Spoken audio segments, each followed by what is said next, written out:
যার ঐকান্তিক মেহরবানিতে ত্রিমোহনী কেন্দ্রীয় জামে মসজিদে আজকের এই জুমার খুতবা ও সালাত আদায়ের উদ্দেশ্যে যে আল্লাহ রাব্বুল আলামিন দুনিয়াবি ব্যস্ততা থেকে ফারাক করে আমাদেরকে উপস্থিত হওয়ার সুযোগ দান করেছেন, আমরা সেই মহান আল্লাহ রাব্বুল আলামিনের দরবারে কৃতজ্ঞতা আদায় করে বলছি আলহামদুলিল্লাহ।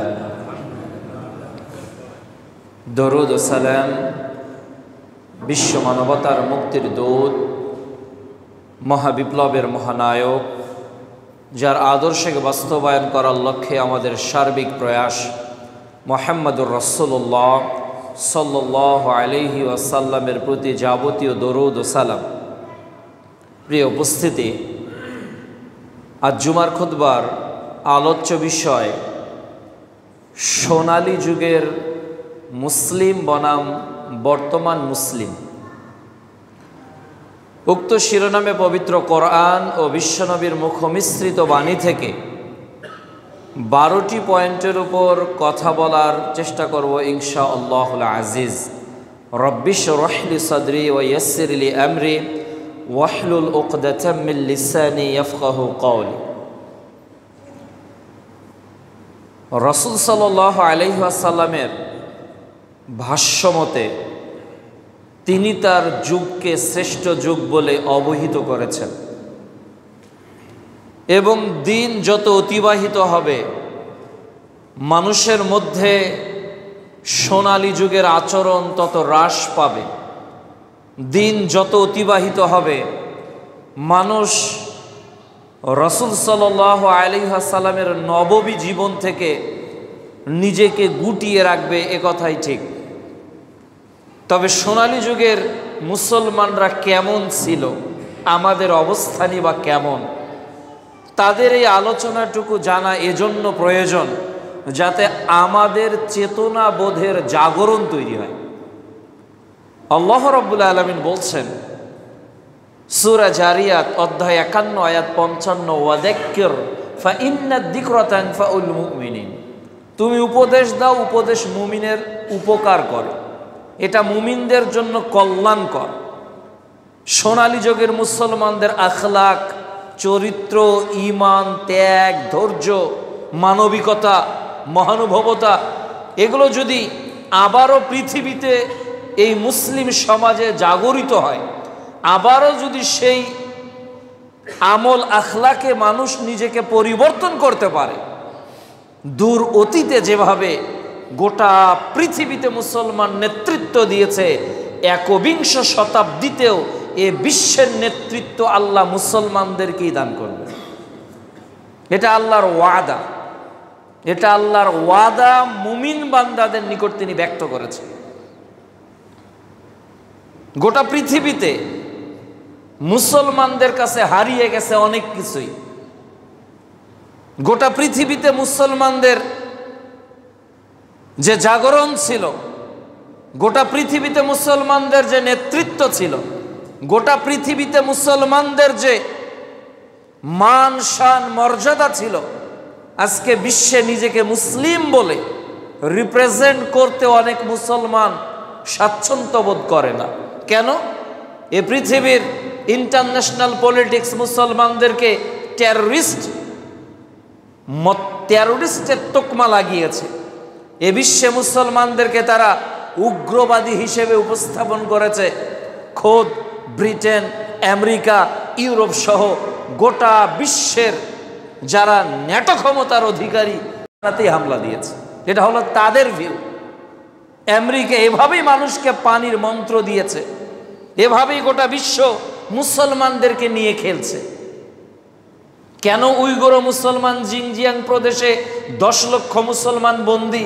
এর উত্তর হবে মুসলমান চীনের জিনজিয়াং প্রদেশে বিশৃঙ্খলতা সৃষ্টি করেছে। যদি একই প্রশ্ন করা হয় মিয়ানমারে, রাখাইন রাজ্যে মায়ানমার মুসলমানদের কি অপরাধ, কেন 8 লক্ষ মুসলমান বছরের পর বছর বাংলাদেশে নিজের বসত ভাটিতে টিকতে পারতেছে না, কেন তাদের আজকে স্বাধীন নাগরিকের অধিকার নেই? সেখানেও বলা হবে যে মুসলমান দাঙ্গা হাঙ্গায় জড়িত। যদি ভারতের মাটিতেও একই প্রশ্ন করা হয় তখন তারা বলবে যে মুসলমানরা হলো উগ্র। এরা আমাদের শিবলিঙ্গের জায়গায় এরা মসজিদ বানিয়েছে, এরা জ্ঞানবাপী মসজিদ আগে ছিল, মন্দির এটাকে মসজিদ বানিয়েছে। এইভাবে নানা তোকমা ইন্টারন্যাশনালভাবে, পলিটিক্যালভাবে তারা মুসলমানদের গায়ে লেপন করার চেষ্টা করছে। আর আমরা মুসলমান তাদেরকে নিয়ে আজকে মত্ত রয়েছে। আমরা মুসলমান তাদের কৃষ্টি, কালচার, সভ্যতা, আচার অনুষ্ঠানে আজকে নিজেরা বিভোর হয়ে নিজেদের সময় কাটাচ্ছে। এর কারণ হলো আমরা আমাদের দূর অতীতের সোনালী যুগের মুসলমানদের ইতিহাসকে ভুলতে বসেছি। সোনালী যুগে মুসলমানদের যে ইতিহাস ছিল এটা হলো ইমানি চেতনার ইতিহাস। তাদের ইমানি চেতনা এত মজবুত ছিল, তাদের ইমানি চেতনা এত মজবুত ছিল যে তারা আল্লাহ রব্বুল আলামিনের যে কোনো প্রকার বিপদে, যে কোনো প্রকার পরীক্ষাতে, যে কোনো প্রকার ত্যাগ তিতিক্ষাতে তারা সর্বোচ্চ ধৈর্যের পরাকাষ্ঠ দেখিয়েছে। এমনকি সে যুগের মুমিনগণ নিজেকে মনে করত মুনাফিক। তাদের ইমানি চেতনা কত বেশি ছিল, যারা মুমিন ছিল তারা নিজেকে মুনাফিক মনে করত। আবু বকর, হানজালা রাদিয়াল্লাহু তাআলা আনহু নিজেদেরকে মুনাফিক বলতেন।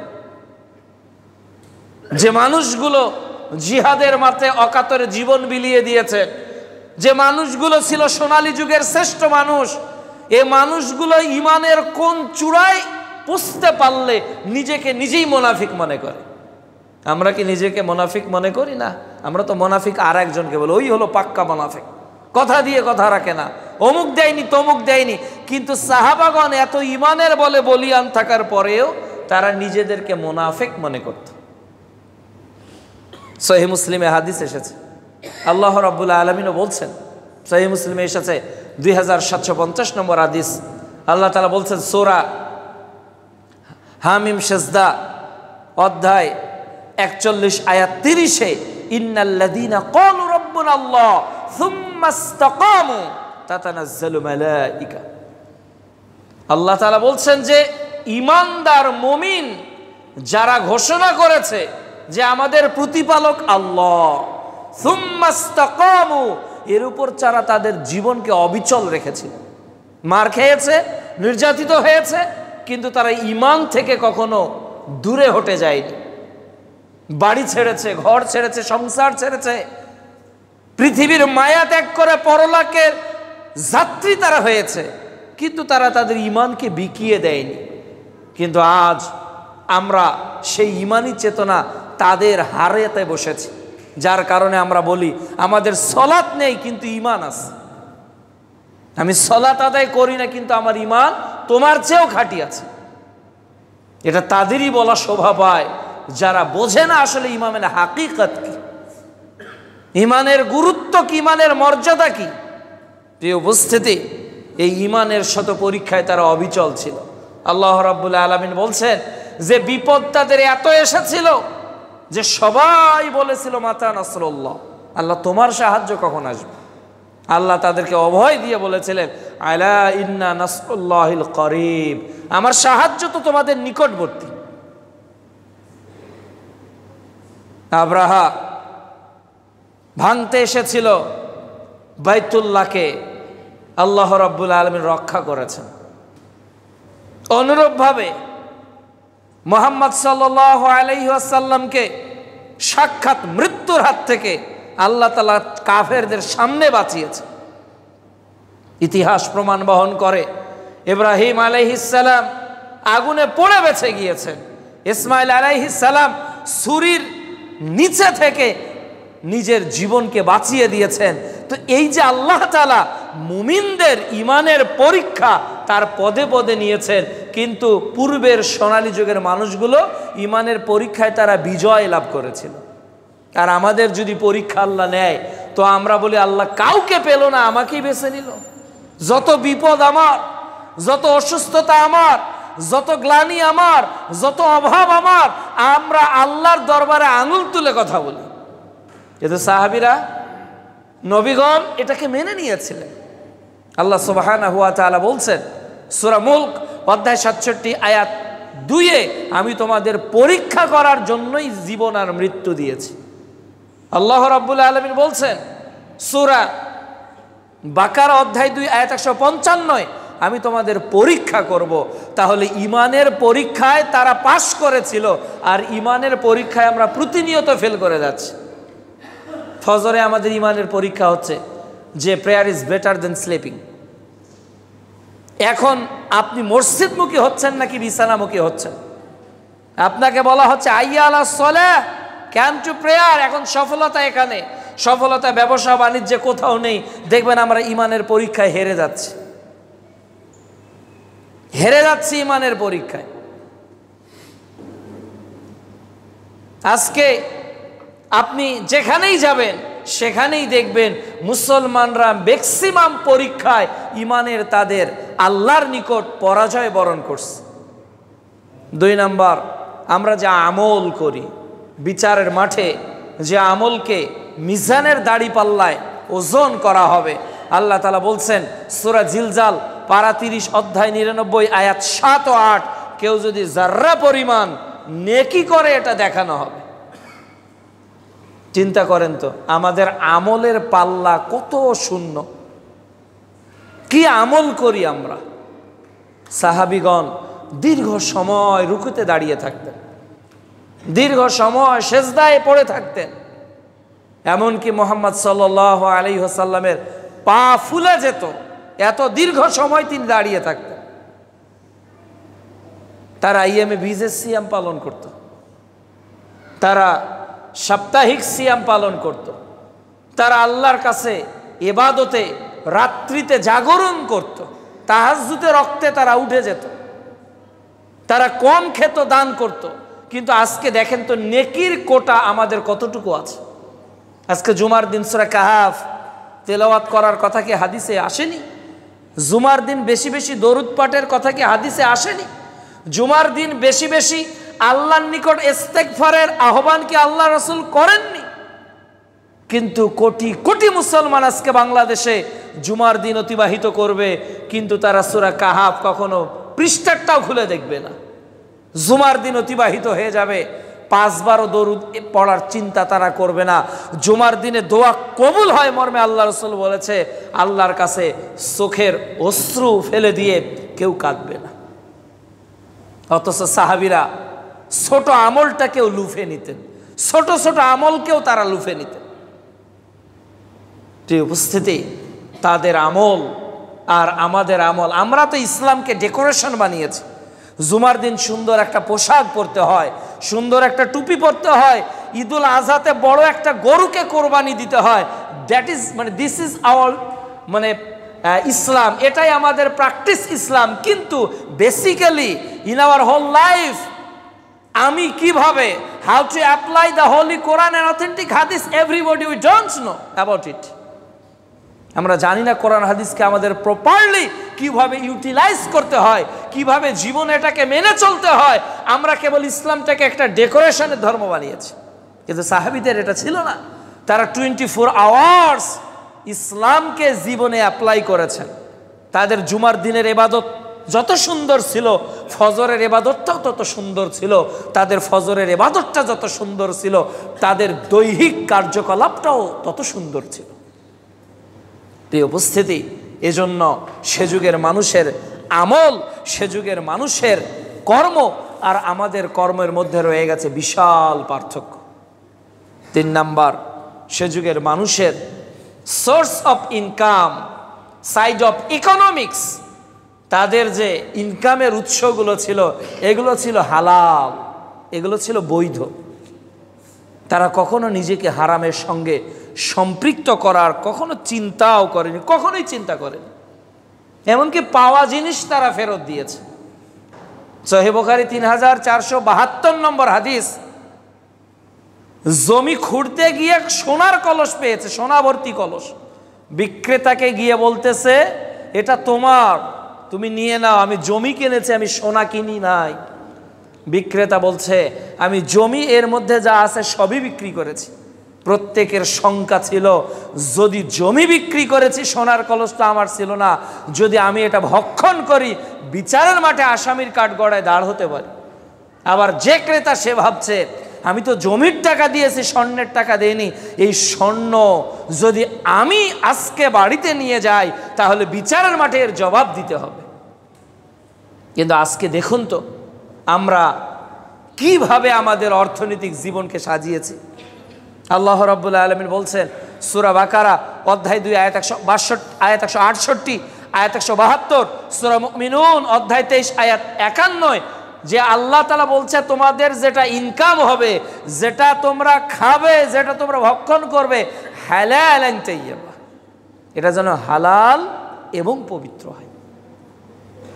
আজ পুঁজিবাদী অর্থনীতি, আজ সুদভিত্তিক অর্থনীতি, আজ ঘুষভিত্তিক অর্থনীতি, আজ নানাভাবে অবৈধ অর্থনীতি দিয়ে গোটা মুসলিম সমাজ আজকে জড়িত।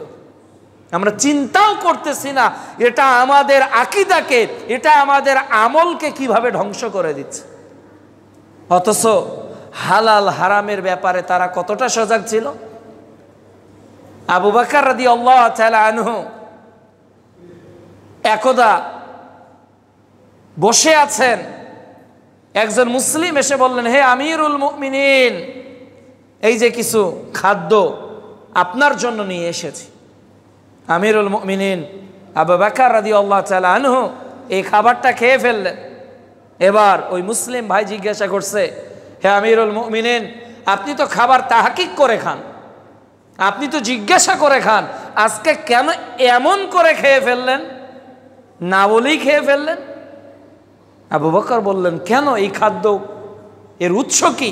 তখন বলছে, আমি যখন বেদিন ছিলাম, আমি যখন অমুসলিম ছিলাম, তখন আমি গণক ছিলাম, মানুষের হাত দেখে ভাগ্য বলে দিতে পারতাম। একজনের হাত দেখেছি, তার কাছে কোনো প্রাপ্য অর্থ ছিল না, সে কিছু দেয়নি, আজকে রাস্তায় তার দেখা, সে ওই দিনের প্রাপ্য হিসেবে এই খাবারটা দিয়েছে।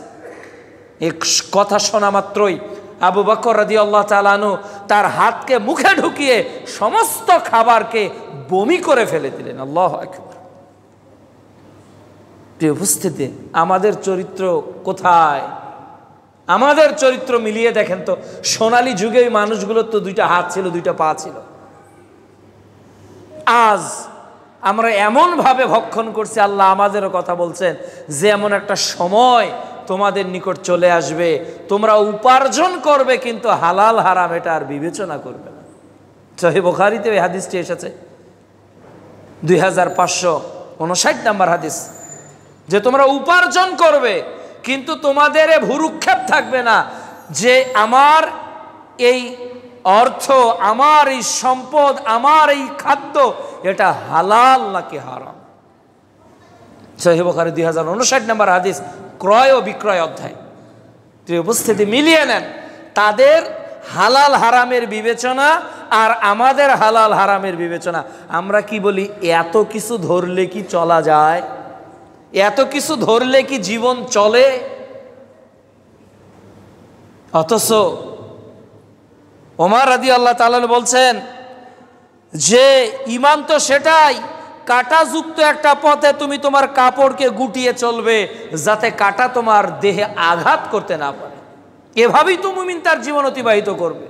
মুমিন এমনভাবে খাদ্য ভক্ষণ করবে, মুমিন এমনভাবে অর্থ উপার্জন করবে, মুমিন এমনভাবে তার নিজের জীবনকে সাজাবে, সে জীবন চলে যাবে, 1 টাকা হারাম খাদ্য সে ভক্ষণ করবে না, তার জীবন চলে যাবে, সে প্রতারণা করে কখনো মানুষের অর্থ আত্মসাৎ করবে না। قال النبي صلى الله عليه وسلم من غشنا فليس منا, যারা প্রতারক তারা কখনো আমার উম্মত হতে পারে না। অথচ আজকে আমাদের প্রতারণা নাই কোথায় বলেন, প্রতারণা নাই কোথায়? আজকে ব্যবসা বাণিজ্য, ক্ষেত খামার সব জায়গায় প্রতারণা দিয়ে ভরপুর। ডিজিটাল মেশিন তো ডিজিটাল প্রতারণা, বিক্রি করবেন পণ্য তো সেখানে প্রতারণা, ক্রয় করবেন সেখানে প্রতারণা, কাপড় কেনা আছে কসম করে আরেকভাবে বিক্রি করছে, ভালো মালটা উপরে রেখে নষ্ট মালটা নিচে রাখতেছে। দেখতেছেন 1000 টাকার তেল ঢুকলো, আসলে 950 টাকার তেল ঢুকেছে, 50 টাকার তেলই আপনার নেই। এইভাবে গোটা সমাজ আজকে প্রতারণা দিয়ে পরিপূর্ণ। এর পিছনে কারণ কি? কেননা আজকে আমরা সোনালী অতীতকে ভুলে গেছি। তারা সামান্য খাবারকে বমি করে ফেলে দিয়েছে, আর আমরা মনে করতেছি যে আমি মনে হয় এই হালাল হারাম বিবেচনা ছাড়াই উপার্জন করলে আমি হয়তো বেশি সমৃদ্ধ হব। কিন্তু তো রাসূল সাল্লাল্লাহু আলাইহি ওয়াসাল্লাম বলছেন, ইন্নাল্লাহা তাইয়্যিব লা ইয়াকবালু ইল্লা তাইয়্যিবা, আল্লাহ পবিত্র, তিনি পবিত্র ছাড়া কোনোটাই আমাদের নিকট গ্রহণ করবেন না, কোনোটাই গ্রহণ করবেন না। লা ইয়াদখুলুল জান্নাতা জাসাদুন গুযিয়া বিল হারাম, কোন দেহ আল্লাহর জান্নাতে যাবে না যে দেহগুলো হারাম দিয়ে বড় হয়।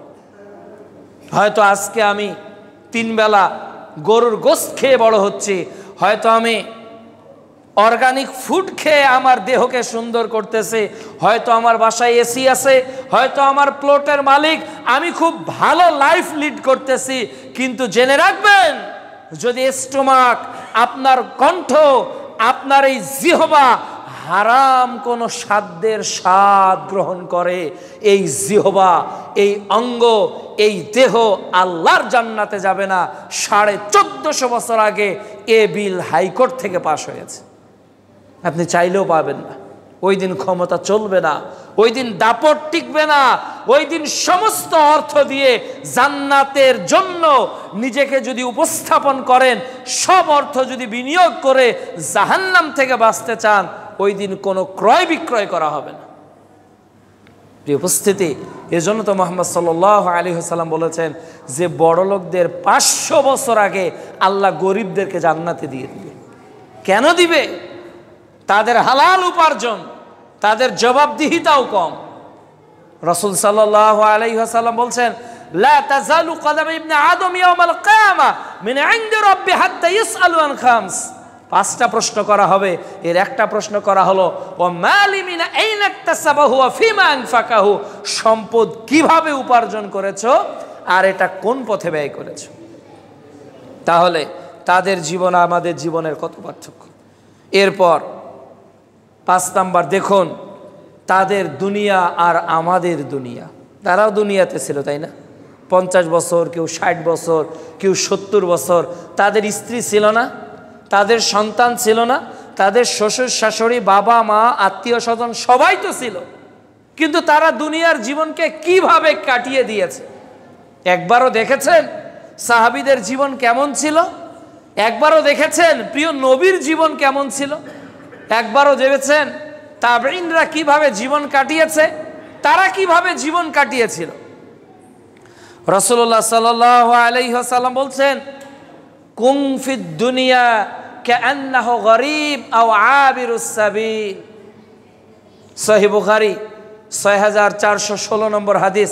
আল্লাহ রাসূল বলছে, দুনিয়াতে বসবাস করো, কুন ফিদ দুনিয়া কাআন্নাহু গরীব আও আবিরুস সাবিল, যেন তুমি গরীব, অপরিচিত, পথিক, মুসাফির, এমনভাবে দুনিয়ার জীবন কাটিয়ে দাও। অথচ আমরা কিভাবে কাটাচ্ছি? আমাদের টার্গেট হলো আলহাকুমুত তাকাসুর, প্রাচুর্য আমাদের প্রয়োজন। আমাদের চাহিদার কোনো শেষ নেই, আমরা শুধু চাই আর চাই। আমরা বলি না যে that is enough, no more need, আমাদের জন্য যথেষ্ট, আর চাই না, এমন মানুষ খুঁজে পাওয়া যাবে না। কেউ সন্তুষ্ট না তার পেশায়, তার ইনকামে, তার মাসিক স্যালারিতে কেউ প্লিজড না। যদি আর 5000 টাকা বেতনটা একটু বাড়তো, মনে হয় না? মনে হয় না? ইস, ত্রিমোহনীতে জায়গাটা না থেকে যদি নন্দীপাড়ার দিকে জায়গাটা হতো, নন্দীপাড়াতে যার 2 কাঠা জমির মালিক, সে ভাবতেছে যদি বাসবের এই দিকে জায়গাটা হতো। তো মানুষ তার জায়গায় স্যাটিসফাই না, সে মনে করে যে ওই জায়গায় গেলে আমি হয়তো ভালো লাইফ লিড করতে পারতাম, আমি হয়তো আরো ভালো থাকতে পারতাম। আসলে মানুষ যে কি পেলে ভালো থাকবে মানুষ নিজেও জানে না। আপনি আপনাকে প্রশ্ন করেন তো, আপনি কতটুকু সম্পদের মালিক হলে আপনি সন্তুষ্ট হতেন? আপনার কতটা প্লট ঢাকা শহরে থাকলে আপনি সন্তুষ্ট হতেন? বনানীতে কয় কাঠা জমি থাকলে আপনি সন্তুষ্ট হতেন? তো আপনি যেটা বলবেন, ওই জমি যার আছে তাকে গিয়ে জিজ্ঞাসা করেন, ও সন্তুষ্ট না। ও বলবে সিঙ্গাপুরে যদি বাড়িটা এবার করতে পারতাম। যে সিঙ্গাপুরে আছে ওর আর এক জায়গায় বাড়ির দরকার। আল্লাহ ওটা বলছে আলহাকুমুত্তাকাসুর, এই প্রাচুর্যের আকাঙ্ক্ষা তোমাদেরকে আত্মভোলা করে দিয়েছে, তোমরা বিভোর। অথচ রাসূলুল্লাহ সাল্লাল্লাহু আলাইহি ওয়াসাল্লাম বলছেন, এই সাহাবীরা শোনো শোনো শোনো, এই দেখো সহিহ মুসলিম 2957 নম্বর হাদিস, এটা একটা ছাগল মরে গেছে, জীবিত নেই। এই ছাগলটা মৃত, এর চামড়ার দাম নেই কান কাটা। আচ্ছা সাহাবীরা, এই ছাগলটা তোমরা এত দেরহামে কে কিনবে? তো সাহাবীগণ বলতেছেন, আল্লাহ রাসূল আমরা এই ছাগল কিনতে চাই না। আচ্ছা এটা এক দেরহামে কিনবে, এমনিতে তাও নিব না। তো রাসূল সাল্লাল্লাহু আলাইহি ওয়াসাল্লাম বলছেন যে এই ছাগলের দৃষ্টান্ত, এই মরা কানকাটা ছাগল আজকে তোমাদের কাছে যতটা অপ্রিয়, যতটা ভোগ্য বস্তু নয়, যতটা ক্রয় করার কোনো বিষয় নয়, আল্লাহ তাআলার নিকট এই মৃত কানকাটা ছাগলের চেয়েও দুনিয়াটা নিকৃষ্ট। যার জন্য আমি ফজরের নামাজ, জোহর, আসর, মাগরিব, এশা, কোরআন তেলাওয়াত, দাওয়াতি কাজ কোনোটাই করতে পারি না। কিসের জন্য? দুনিয়ার জন্য। দেখেন আপনি করতে পারেন না, আমি করতে পারি না, আমরা করতে পারি না, টার্গেট দুনিয়ার কারণেই করতে পারি না। অথচ সাহাবীগণ এমনভাবে চলতেন যে তাদের দুনিয়ার জীবন চলে না চলে, চলে না চলে। আমাদের নবীর 3 দিন চুলায় একটানা আগুন জ্বলতো না। তিনি হলেন বিশ্বনবী, তিনি বিশ্বনবী। আবু বকর রাদিয়াল্লাহু তাআলা আনহু বের হয়েছে দুপুরবেলা, আজকে 36-37 ডিগ্রি সেলসিয়াস তাপমাত্রা এই ঢাকা শহরে। বলেন এই রোডে যদি আপনাকে সূর্যের মুখ করে 5 মিনিট দাঁড় করিয়ে রাখা যায়, কেমন লাগতে পারে? অতিষ্ঠ হয়ে যাব না আমরা? তো দূর অতীতে মরু প্রান্তে ধুধু এলাকায় আবু বকর বের হয়েছে, ওমর বের হয়েছে, পরস্পরের দুজনের দেখায় একজন আর একজনকে বলছে, কেন এই দুপুরে বাইরে? বলছে আমি ক্ষুধার্ত, ক্ষুধার জ্বালায় বাইরে এসেছে, পরিবারে খাবার নি, সন্তানরা বলছে। তো আবু বকরও বলছে, তুমি যে জন্য এসেছো আমি ওই জন্য এসেছি। একটু পর আল্লাহ রসুলের দেখা, রাসূল সাল্লাল্লাহু আলাইহি ওয়াসাল্লাম বলছেন, কি ব্যাপার আবু বকর আমার, তোমরা বাইরে কেন এই দুপুরে? বলতেছে আল্লাহ রসুল আমরা ক্ষুধার্ত। তখন রাসূল সাল্লাল্লাহু আলাইহি ওয়াসাল্লাম বলছেন, তোমরা যে কারণে বাড়ি থেকে বের হয়েছো, বিশ্বনবী একই কারণে বাড়ি থেকে বের হয়েছে। এ হলো বিশ্বনবীর জীবন। কোথায় ফ্রিজ পাবেন, কোথায় নরমাল, কোথায় ডিপ, কোথায় এসি, কোথায় গিজার, কোথায় কি? তার জীবন ছিল এভাবে কেটে গেছে। আর আমরা মনে করি বাড়িতে ফ্রিজ নেই মানে আধুনিক নয়, বাড়িতে এটা আসবাব নেই মানে আধুনিক নয়। তাহলে আপনি কি জুহুদ বুঝলেন? যে উপস্থিতি, সোনালী যুগের মুসলমান আর আমাদের মুসলমানদের মধ্যে পার্থক্য মূলত এখানেই। তারা দুনিয়াকে ঘৃণা করত, অপছন্দ করত, আর আমরা দুনিয়াকে ভালোবাসি সবচেয়ে বেশি। এরপর 6 নাম্বার, তাদের নিকট মৃত্যুটা ছিল আশা, জান্নাতে যাওয়ার পথ, আর আমরা মৃত্যুকে সবচেয়ে বেশি ভয় করি, সবচেয়ে বেশি ভয় করি। আর সাহাবীগণ মৃত্যুকে মনে করতেন এটা একটা আনন্দ। খেজুর ছুঁড়ে ফেলে দিয়ে জিহাদের মাঠে চলে যাচ্ছে, বাসর রাতে স্ত্রীকে ফেলে দিয়ে যুদ্ধের মাঠে চলে যাচ্ছে। জান্নাতের কি আগ্রহ! একজন ব্যক্তি ল্যাংড়া, হাঁটতে পারে না, তার ছেলেরা যুদ্ধে গেছে, বলতেছে আল্লাহ রসুল আমিও যুদ্ধ করব। এ হলো তাদের জান্নাতের আকাঙ্ক্ষা, এ হলো মৃত্যুর প্রতি তাদের ভয়হীনতা। আর আমাদের সামান্য একটা যদি আঙুলে ফোড়া হয়, যদি ডাক্তার বলে যে কালকেই মেডিকেলে এটা আপনার আলট্রাসোনোগ্রাম বা আপনার ডায়াগনোসিস সেন্টারে গিয়ে পরীক্ষা করতে হবে, এটা করতে হবে, সেটা করতে হবে, এক রাতে 50,000 টাকা খরচ করতে রাজি আছি। যদি ক্যান্সার হয় কত ভয়! কিন্তু চিন্তা করি না যে আমি পাপ করার জন্য আল্লাহ আমাকে কি শাস্তি দিবে মরার পর। উপস্থিতি, এজন্য তারা ছিল পরকালমুখী আর আমরা হলাম দুনিয়ামুখী। তারা মৃত্যুকে গ্রহণ করত, বরণ করত, আর আমরা মৃত্যু থেকে বাঁচার জন্য চেষ্টা করতেছি। 7 নাম্বার, তারা প্রতিনিয়ত তাদের জীবন ছিল তওবা দিয়ে পরিপূর্ণ। সাহাবাগণ, সোনালী যুগের মুসলিমরা সর্বদা তওবায় জড়িত ছিল, তওবা, ইস্তেগফার। স্বয়ং বিশ্বনবী দৈনিক 70 বার, কোন বর্ণনায় এসেছে 100 বার তওবা করতেন। বলেন আমি আপনি কয়বার দৈনিক তওবা করি? আজকে কয়বার তওবা করেছে? সাইয়্যিদুল ইস্তেগফার আল্লাহুম্মা আনতা রব্বি, এই সাইয়্যিদুল ইস্তেগফারকে কে আজকে পাঠ করেছি আমরা? কে বলেছে আস্তাগফিরুল্লাহাল্লাযী লা ইলাহা ইল্লা হুয়াল হাইয়ুল কাইয়্যুম ওয়া আতুবু ইলাইহি?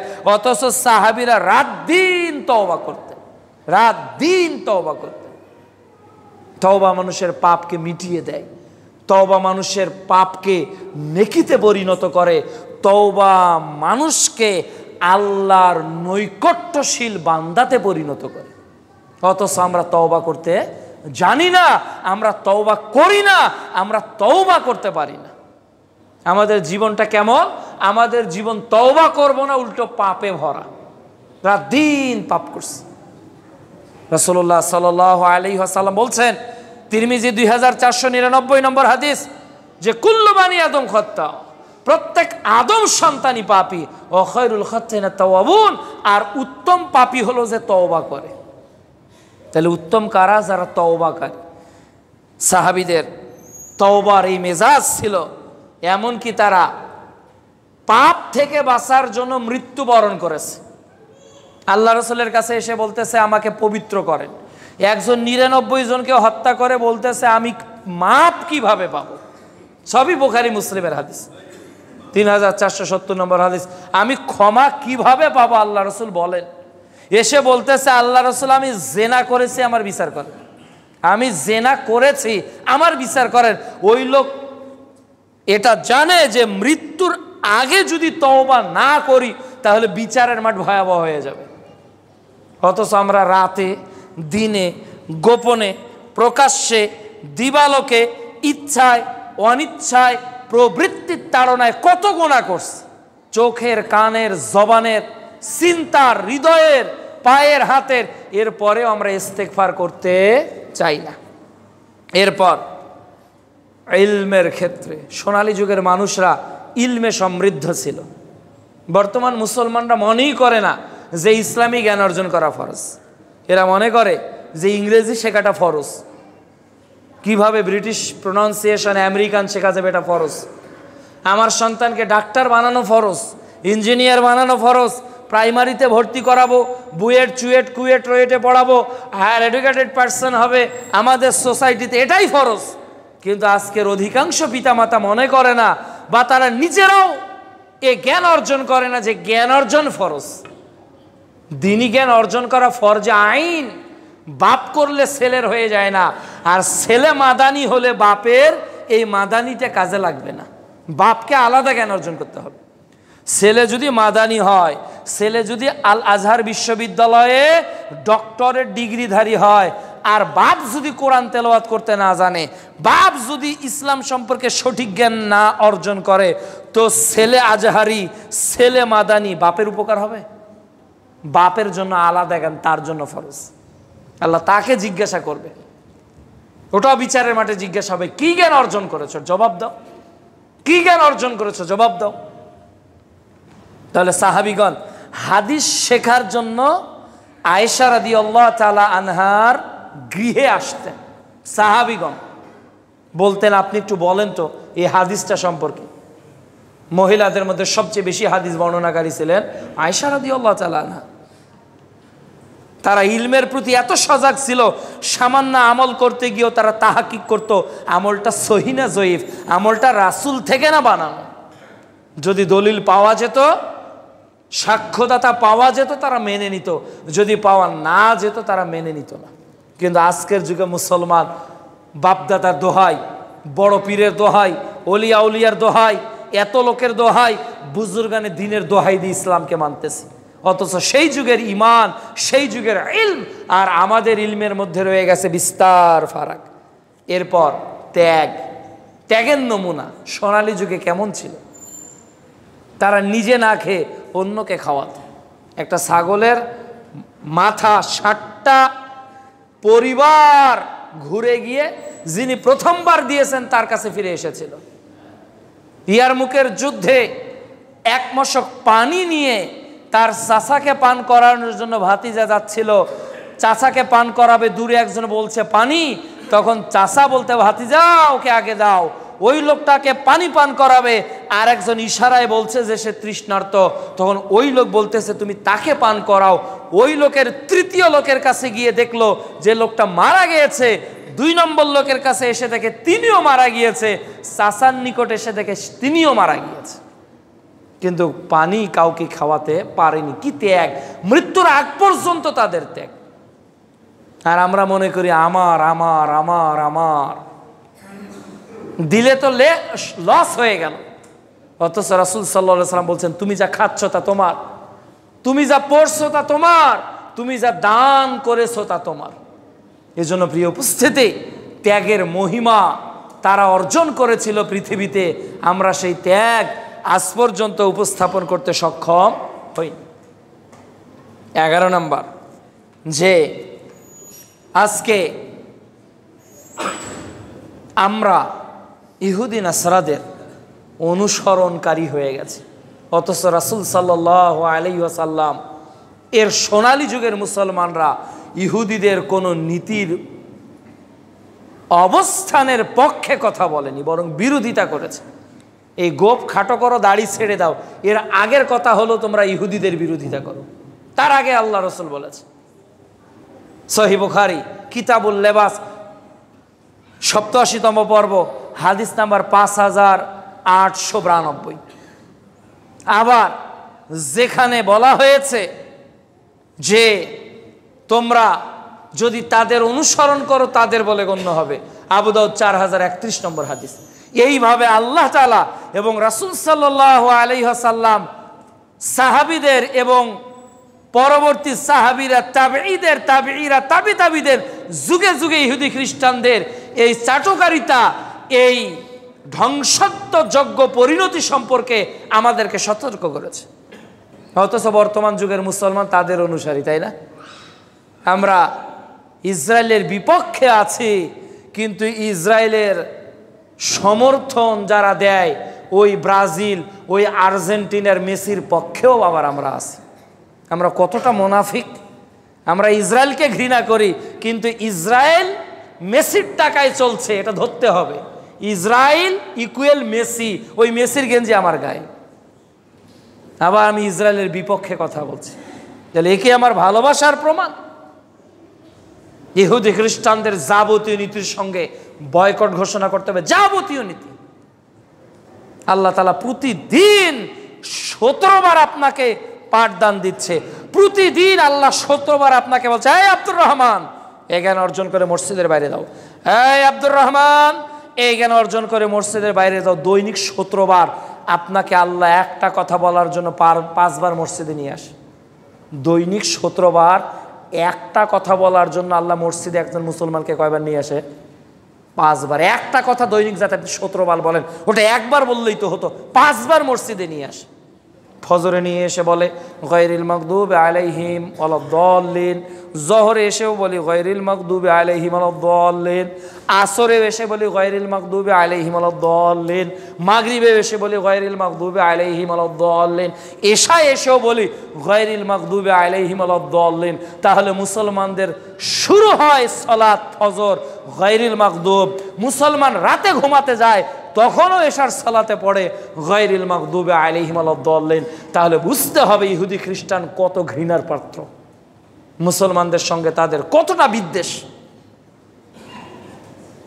এই জন্য আল্লাহ রাব্বুল আলামিন বলছেন, শোনো ইহুদিরা কখনো তোমাদেরকে মেনে নিবে না যতক্ষণ তোমরা তাদের অনুকরণ না করো। কাজেই প্রিয় উপস্থিতি, আমাদেরকে আপোষহীন থাকতে হবে আমাদের সোনালী যুগের মুসলমানের মতো। পরবর্তীতে 12 নম্বর এবং সর্বশেষ হলো আমাদের ন্যায়ের আদেশ এবং অন্যায়ের নিষেধ। সোনালী যুগে অন্যায় হলেই তারা বাধা দিত, অন্যায় হলেই তারা বাধা দিত, হয় হাতে, না হলে জবানে, না হলে পরিবর্তন করে। আর আমাদের আজকে গান বাজনা, অশ্লীলতা, বিয়ে বাড়িতে এরপর আকিকাতে যে কোনো অনুষ্ঠানে চলছে, না সমাজ নেতা, না ইমাম, না মুয়াজ্জিন, না কমিটি, না এলাকার মেম্বার, না চেয়ারম্যান, কেউ বাধা দিচ্ছে না। যার কারণে গোটা পৃথিবী আজকে অন্যায় বর্বরতায় জড়িত হয়ে গেছে।